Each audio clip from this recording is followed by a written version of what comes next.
The gentleman would concede that as a menstruating woman, I can very particularly in this house say menstruation and a menstrual cycle is not a handicap. Neither it's a natural part of a woman's life journey. Given that women today are opting for more and more economic opportunities, I will just put my personal view on this, sir. I'm not the officiating ministry. We should not propose issues where women are in some way denied an equal opportunity just because somebody who does not menstruate has a particular viewpoint towards menstruation. Hi, you're watching SightsIn Plus and this is Romesh Shivastu. Please to subscribe the channel for the HR news, for HR updates and conversation with top-notch CHROs, thought leaders and business heads. Today we are going to discuss a very important subject, that is the menstrual leave.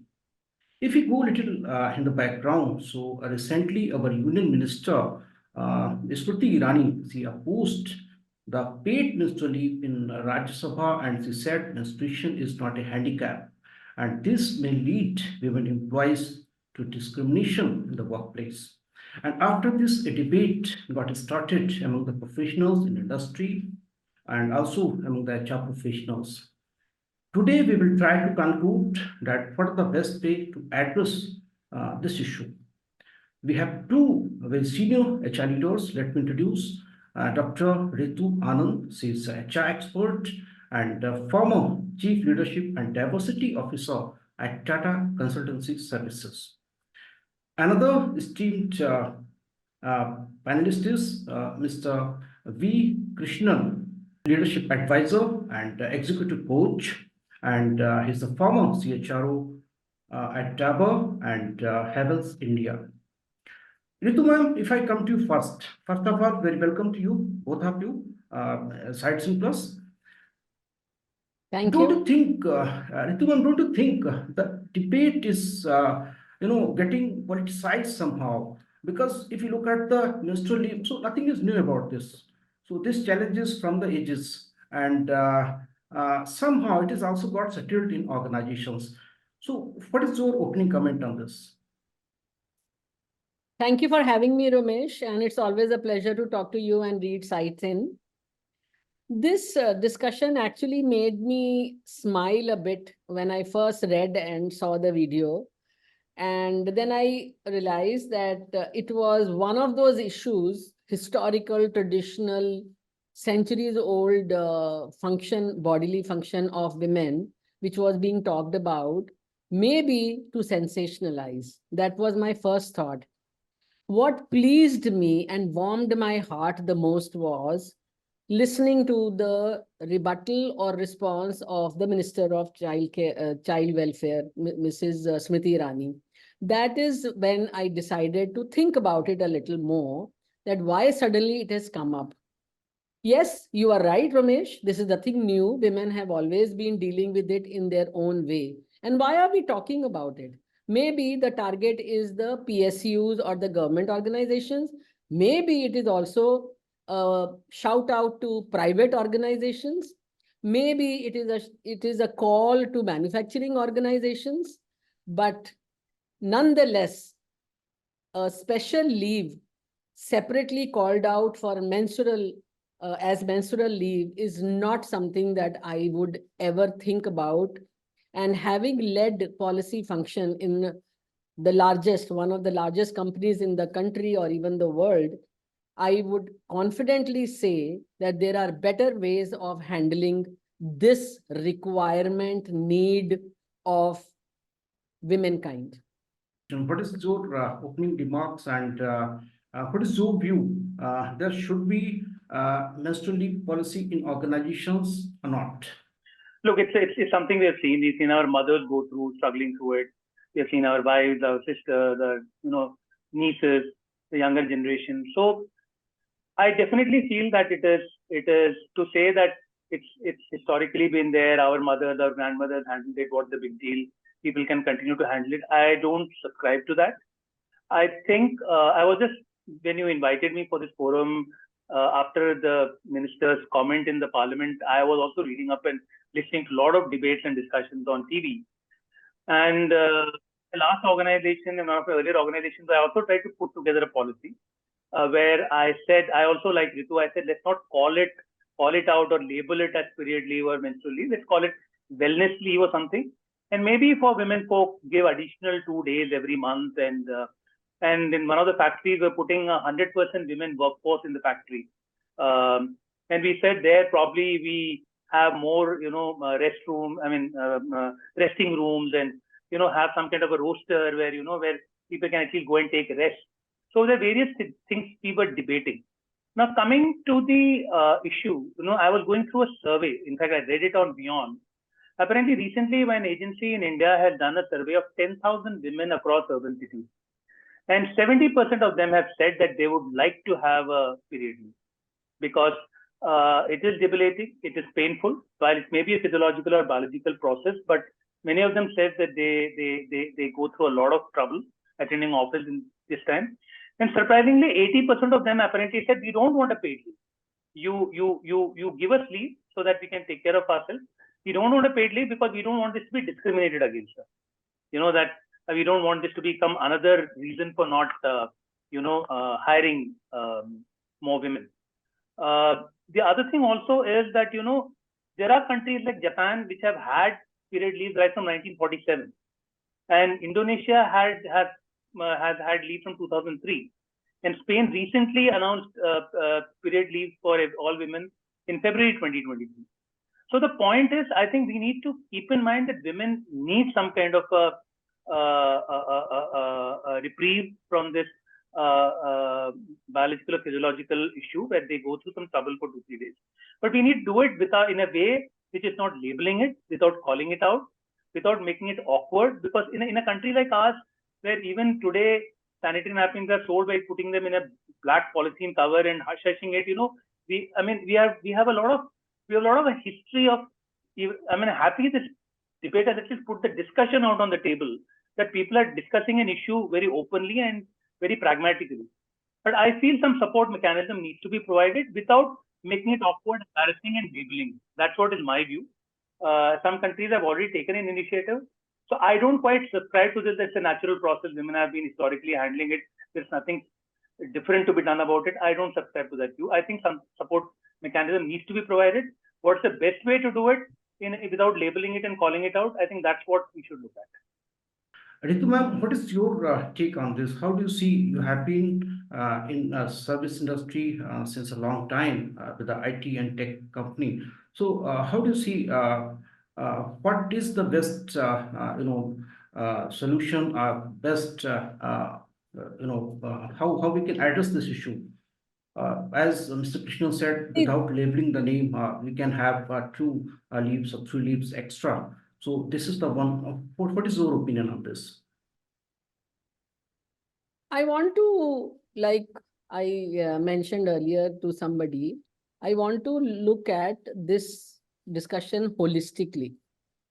There are 2 types of women we are addressing, or people we are addressing. One who are employed by somebody, and some who are working on their own or are mostly homemakers. So we are not talking about those who are homemakers. We are obviously talking about private and government sector employees. That is the address that indicated that what kind of policies.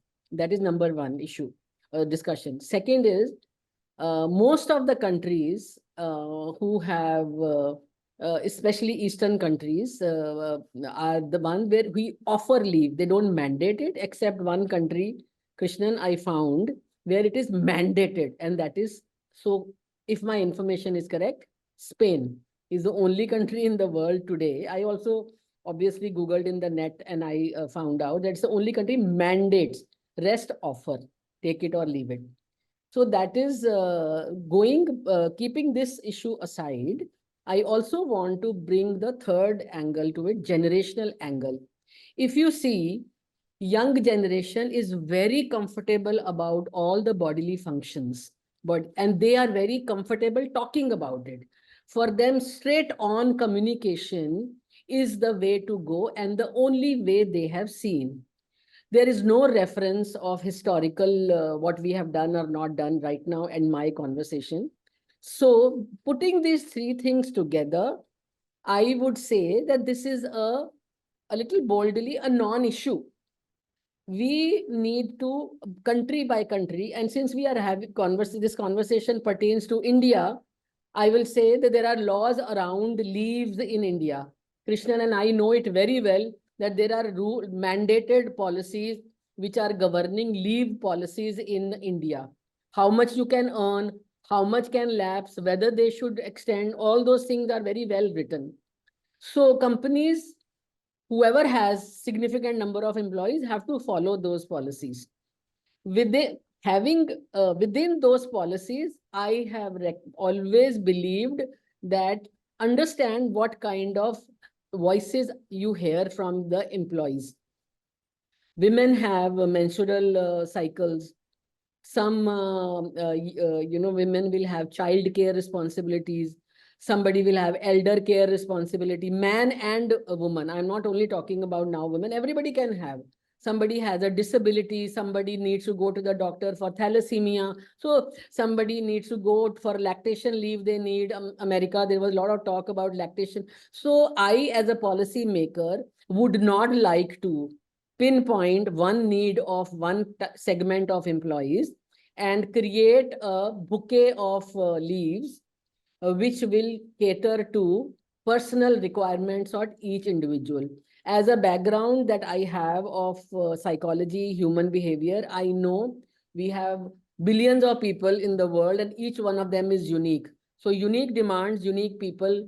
If the only way to address is to have a basket of leave and leave it to the employees to decide for what purpose they are needing it. I can go on and on how to implement it, but I'll take a pause because implementation is the key to the success of any policy in a company which has more than 500,000 employees. I'm not even going to lakhs of employees which service sector needs to handle. Yeah, of course, the implementation is a challenge.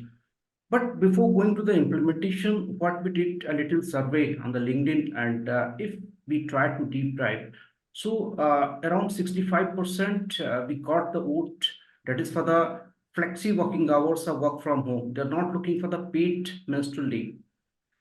Only 3% there are votes for the compensatory leave, and only 8% leave for the leave without pay. If we also try to deep dive, so what is the percentage of men and women who voted? If you look at the paid menstrual leave, so here I got 10 men and 15 women. And if you look at the flexi hours, you can say the work from home like this, so 41 men and 30 women. If you look for the leave without pay, so 5 men and 3 women voted. And if you look at compensatory leave, then 3 men and no woman has voted for this option. So I can see when there's option for the paid menstrual leave. So here I got 15 women and 10 men. Otherwise, the men are, I see the more votes of the men into this. I can see somehow the little voice of paid menstrual leave from the women employees. This I can sense it little here. Another, there is also one more survey did by anyone else. I don't know exactly the name, but I got somewhere in LinkedIn. There were only two options. One is consider for the menstruation leave, and another option is don't give the menstruation leave. So for don't give, there are 53% votes, and for the give the menstruation leave, there are 47%. Not very close. Both are very close. Not big difference. So if we have only two options, paid and unpaid, maybe I think if you look at the workforce ratio right now, so I think that is also around 60% men are there, 35% women across the industry if you look at this. So this is the voting according to maybe if we go little deeper and try to deep dive. So the sensation is somehow, yeah, why not? Why not the paid menstrual leave? These surveys are indicating somehow. How do you see? What is your comment on this, man?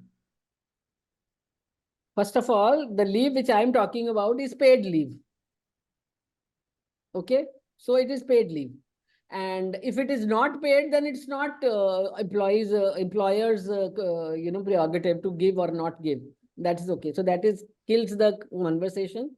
And I would say, please don't mind it, but while I use data extensively to say something, but I'm not a very big fan of data, and I will rest my case. And over to you, Krishnan. Yeah, Ramesh, I also shared some survey which this channel Beyond had shared. It was a much larger population of 10,000 women across the country, almost covering 10, 12 people. So what I would say is, it is better to. I agree with Ritu. That unpaid leave doesn't make any sense. I mean, then basically you're saying if you don't feel like coming, don't come, but you won't get any salary for it. I think it's a very archaic and it's a very, I would say, caveman era comment to make according. So if you really wanting to help somebody, you cannot be punishing them for taking the leave. So my view is that all women actually do. I mean, there is a cycle and a period around which you go. You start working in your early or mid-20s and you work till about late 50s or 60, and normally the need for these leaves start petering out in your post 50s and things like that, depending on your biological and physiological cycle. I think I would again say give that option. Those who have very serious problem, because even in India, there are 10-12% women who have very serious pain and debilitating conditions who probably will avail. Those who think that they can come and still, that's fine. I think the option of giving that leave paid should be there.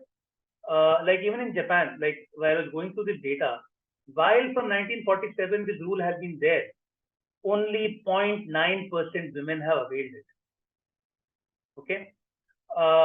So it also proves a point that when you give a facility and tell people that, look, we understand the challenges and we are giving that option, use it responsibly. I would say majority of the people would use it responsibly. If you say I'm giving you 2 days of leave for your health and well-being and this thing, maybe they may use sometimes, they may not use sometimes. I think you need to trust. We also need to contextualize this between manufacturing, non-manufacturing, because in the service industry, still hybrid and work from home is operational in many organizations, right?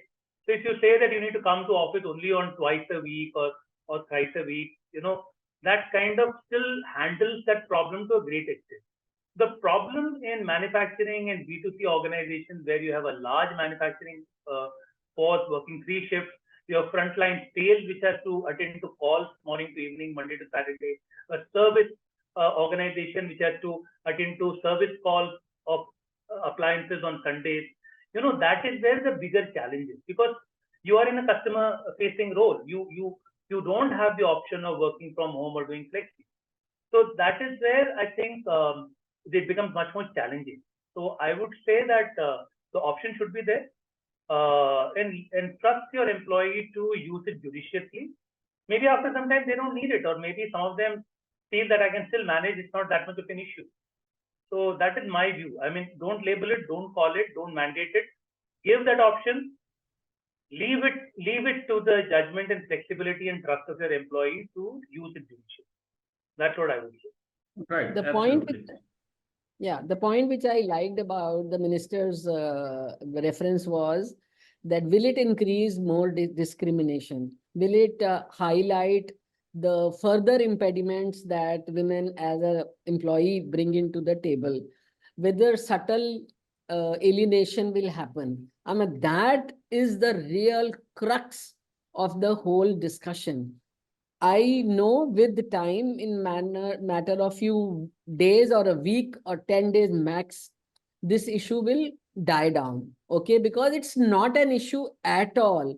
And we need not rake it up unnecessarily as and bury the CHROs and the CEOs of the companies, because you just need to, this is a reminder to all the CEOs and CHROs who are listening, that just look at your leave policy with the little bit empathy, shuffle it, because many organizations in the country are very traditional old organizations. They have divided the leave in very categories. As you know, Krishnan, very well, that earned leave has to be is impacting the balance sheet.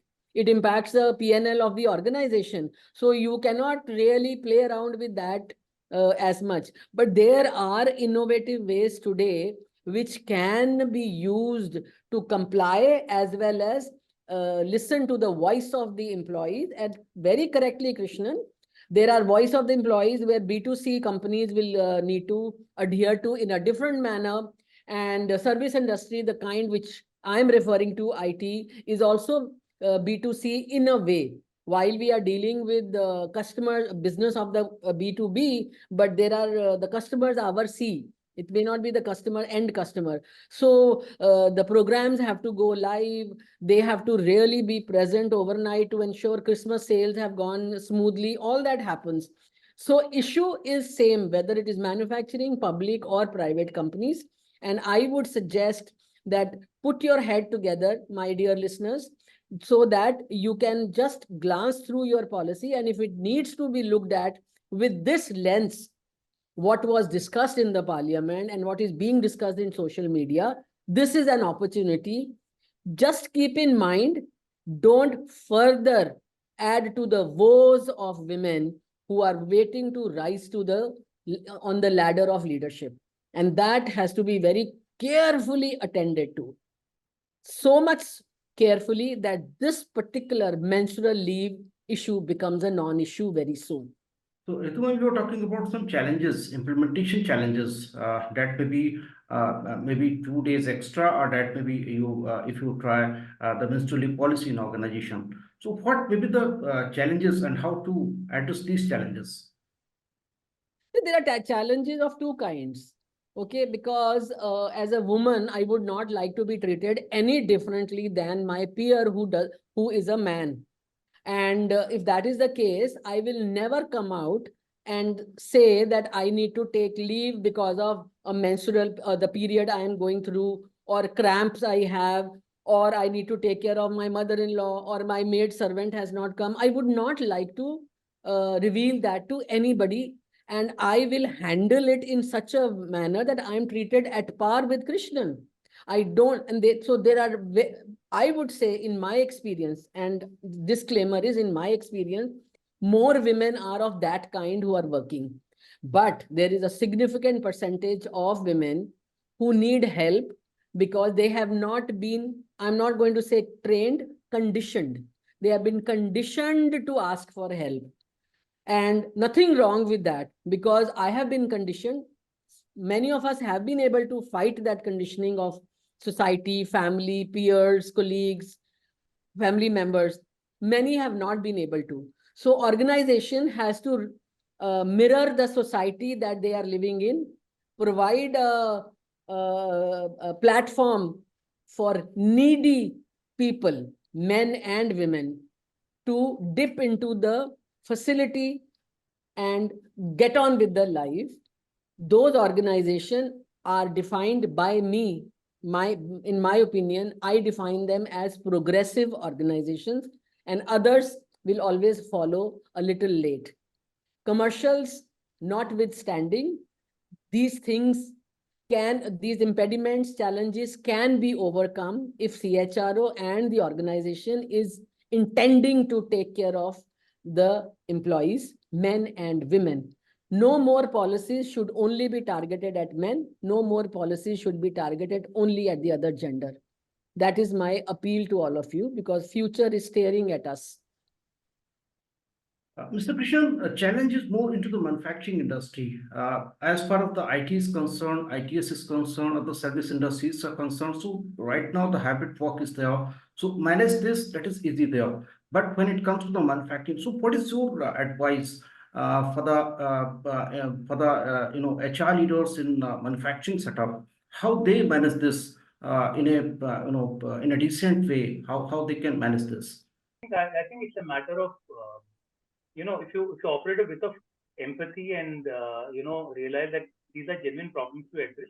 I know of a large pharma company who have frontline medical reps who are women, and they have given additional leaves to women on a monthly basis if they want to take. They've kept it open. some take, some don't take. Similarly, in manufacturing, more and more women are entering the workforce in shop floors. I think typically you have roasters, you have float manpower, you have resting rooms and sick rooms and things like that. I think if we are fundamentally clear that this is a biological or physiological issue which women struggle with for about 25 years, from 25 to 50, and we need to provide a level playing field. I think solutions can be found out. And I am not a very great believer that this will discriminate very majorly, because even when the 6 months maternity leave came, a lot of hue and cry came that this will happen, that will happen, women's hiring will go down. I think now today the corporate world has come to that reality and people are pretty empathetic about it. So I think these are all, I would say, the turbulence, and it takes time to settle. I would say, instead of, as long as we are doing it with a human face and with a genuine need to help people within the policy framework of this thing, without being discriminator, without calling it out, I think every organization will have to find its own solution. And I think I think ways can always be found. That's what I would say. And Ritu ma'am, what are your final comments? How we can better address this issue? On a lighter note, I would like to say that government should actually look at giving paternity leave, adoption type of a thing to cover, if at all something has to be mandated, because the hue and cry of 6 months was very real, Krishnan. I understand what you are saying, because responsibility was passed on to the companies and not taken by the government, unlike Canada and Australia and some other European companies. This issue, I will repeat, we should avoid making generalizations, even if it is 50 versus 3 or 10,000 versus 2,000. I think generalization will not work in this case, because there are many who don't speak, many who will not comment. So how can, if I never wrote about my pain, then how would the data capture it? Always that thing goes in my mind. So having said that, companies best will be looking within, listening to their employees, and shuffling their leave policy in such a manner that their organization requirement is also met and not disturbed, and employees' voice is also heard empathetically with intent. Today it is menstrual cycle issue, tomorrow it will be lactation, day after tomorrow it will be elder care, somewhere it is thalassemia, cancer, blood. So we don't want to get into this, because not everybody will have a problem and not everybody will be safe. So options have worked best for me, Ramesh. Everybody has a choice to make a choice. Give them the platform to make a choice, is what I would say. Right. Very well. I think you concluded. Yeah, of course, what the surveys are indicating and what the voice we can understand. So that is also in favor of, we need a little empathy, we need little understanding and little flexibility. But paid menstrual leave, I think that is not the voice, at least at this time. We can add on at least 2 days or 3 days if we can. That may be like a personal leave as a wellness leave. This is, I think, the conclusion of the debate today. So thank you so much, Dr. Ritu ma'am and Mr. V. Krishnan. Thank you so much. Thank you very much.